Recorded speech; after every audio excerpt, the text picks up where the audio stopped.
2025లో ఇప్పటికే 9 నెలలు పూర్తయ్యాయి. వెనక తిరిగి చూసుకుంటే హిట్ల కంటే ఫ్లాప్ ఎక్కువగా కనిపిస్తున్నాయి. సంక్రాంతి సినిమాలతో కొత్త ఏడాది బాగానే మొదలయ్యింది. కానీ ఆ తర్వాత నెలలు బాక్సాఫీస్ దగ్గర పెద్దగా వెలుగులు చూడలేదు. ఒక్కోసారి ఒక్కో హిట్ పడినా నెలంతా సందడి చేసే సినిమాలు మాత్రం లేవు. అయితే జనవరి తర్వాత సెప్టెంబర్ నెలే బాక్సాఫీస్ కు మళ్లీ పూర్వ వైభవం తెచ్చిందనాలి. ఒకటి కాదు, ఏకంగా 4 సినిమాలు బ్లాక్ బాస్టర్ గా నిలిచాయి. చిన్న సినిమా పెద్ద విజయం. సెప్టెంబర్ మొదటి వారంలో అనుష్క శెట్టి ఘాటీతో పాటు వచ్చిన లిటిల్ హార్ట్స్ ఏ అంచనాలు లేకుండా థియేటర్లో రిలీజ్ అయ్యింది. ఘాటీ నిరాశపరచగా లిటిల్ హార్ట్స్ మాత్రం సంచలన విజయాలను సాధించింది. 2.5 కోట్ల బడ్జెట్ తో తీసిన ఈ సినిమా 38 crores వరకు గ్రాస్ వసూలు చేసి ట్రేడ్ వర్గాలను ఆశ్చర్యపరిచింది.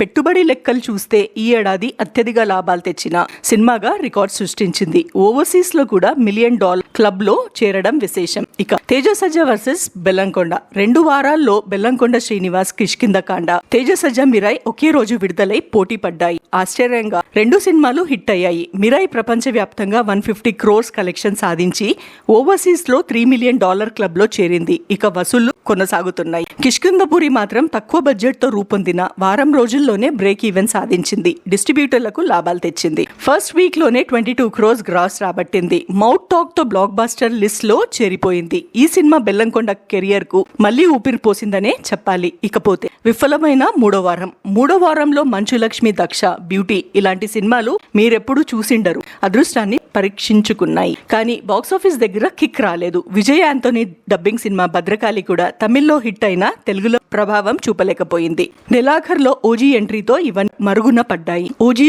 ఊచకూత. పవన్ కళ్యాణ్ నటించిన ఓజీ బాక్సాఫీస్ దగ్గర ఊచకూత కోసింది. భారీ హైప్ కారణంగా ఫస్ట్ డే నుంచే వసూళ్ల వర్షం కురిసింది. ఫస్ట్ డే ప్రపంచవ్యాప్తంగా 150 crores రాబట్టింది. 4 రోజుల్లోనే 252 crores గ్రాస్ రాబట్టింది. ఓవర్సీస్ లో $5 మిలియన్ క్లబ్స్ లోకి చేరింది. అయితే రిలీజ్ ముందు ఉన్న అంచనాలకు ఈ నంబర్ కొంచెం తక్కువ అనే అభిప్రాయం ట్రేడ్ వర్గాల్లో వినిపిస్తుంది. ఇకపోతే అక్టోబర్ లో క్రేజీ రిలీజ్ ఏంటో చూద్దాము. సెప్టెంబర్ లో 4 సినిమాలు వర్కౌట్ కావడంతో టాలీవుడ్ లో బాక్సాఫీస్ మళ్లీ కలకలలాడింది. ఇప్పుడు అందరి చూపు అక్టోబర్ రిలీజ్ పై ఉంది. ఇప్పటికే కాంతారా చాప్టర్ 1, ఇడ్లీ కొట్టు వంటి డబ్బింగ్ సినిమాలు దసరా స్పెషల్ గా వచ్చాయి.